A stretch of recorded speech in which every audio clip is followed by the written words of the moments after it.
तेलंगाना में सियासी पारा चढ़ा हुआ है। राज्य बीजेपी को पहले ही कई झटके लग चुके हैं। सीएम रेवंत रेड्डी की लोकप्रियता का मुकाबला करने के लिए बीजेपी के पास कोई नेता नहीं है और ना ही वो राज्य सरकार के खिलाफ कोई आंदोलन ही शुरू कर पा रही है। ऐसे में रेड्डी के बयानों पर उन्हें घेरने की कोशिश बीजेपी कर रही थी। मानहानि का मुकदमा दर्ज कराने के लिए पार्टी सुप्रीम कोर्ट तक चली गई, लेकिन यहाँ भी उसे झटका ही लगा है।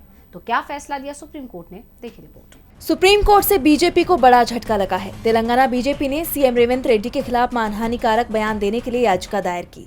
सुप्रीम कोर्ट ने बीजेपी की याचिका को खारिज कर दिया। इससे पहले बीजेपी ने तेलंगाना हाईकोर्ट में भी याचिका लगाई थी, पर हाईकोर्ट ने भी बीजेपी की याचिका को खारिज कर दिया था।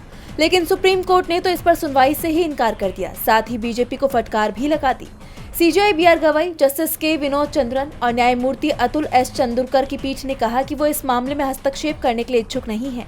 पीठ ने कहा कि अदालत को राजनीति का अखाड़ा बनाना ठीक नहीं है। राजनीतिक लड़ाई के लिए अदालतों का इस्तेमाल ना करें। याचिका खारिज की जाती है। अगर आप नेता हैं तो आपकी चमड़ी भी मोटी होनी चाहिए। आपके पास इन सब बातों को सहने का मजबूत हुनर होना चाहिए।